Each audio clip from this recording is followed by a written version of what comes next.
They dreamed about it, then they went and did it. Frank Camin and his novice crew of 10 took 19 days and 15 hours to sail between Sanya in China and Auckland, and have won that stage of the Volvo Ocean Race.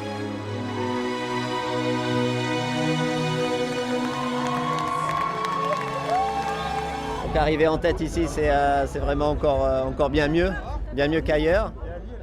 It's better to get here at the front than anywhere else. And it's also our first victory of the Volvo. It's really lifted our spirits. It was a difficult stage with lots of different conditions. We're pleased that we were often in a good position because we sailed well. If you look how we did a great job. To do it in Auckland was the icing on the cake. This French success on New Zealand ground is the first since Alain Gabet in 1978 on Export 33. The men on Groupama shaped their success after leaving China by taking a strong lead, then maintaining it, while keeping a distance between them and their pursuers.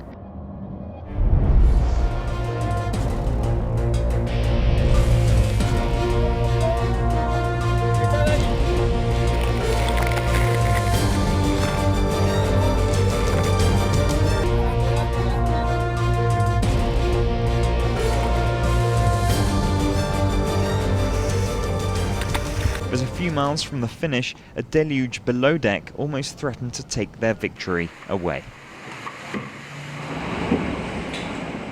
I was upstairs trimming the mainsail when I saw that the bow was behaving a little bit strange, like the boat was digging into the water a bit more than normal. So I went downstairs to have a look in the bow and discovered that we had a lot of water in the boat and more water was coming in.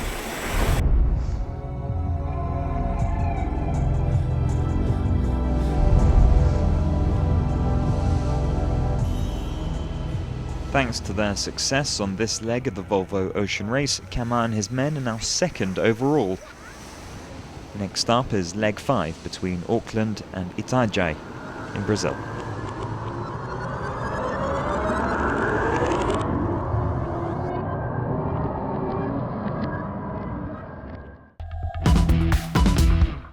One blow from the bottle,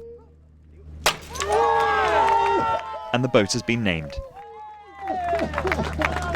En fait, on m'a fait comprendre, voilà, effectivement, que ça pouvait porter malheur et qu'il valait mieux pas. They told me it could bring bad luck to the sailors if it wasn't done properly. They don't like it too much when the bottle doesn't break. Anyway, I think that was conclusive. I hope it brings Sebastian's team luck for this transat. I hope it takes his boat very far, very fast. Qui va l'amener très loin et très vite. It's a new challenge for French sailor Sébastien Rogue, who cuts his teeth on mini-class 6.5 metre boats. The skippers now change categories to class 40. C'est un nouvel apprentissage, le classe 40, ça fait 12 mètres, c'est pas les mêmes. It's something new to learn. The class 40 boats are 12 meters long with different requirements. The boats are much heavier, so compared to a mini it's different, but they both have a sail to move the boat. We haven't been on the new EOL generation GDF Suez a long time, but Beltran and I have it under control. We think that we'll be okay with the boat in the race.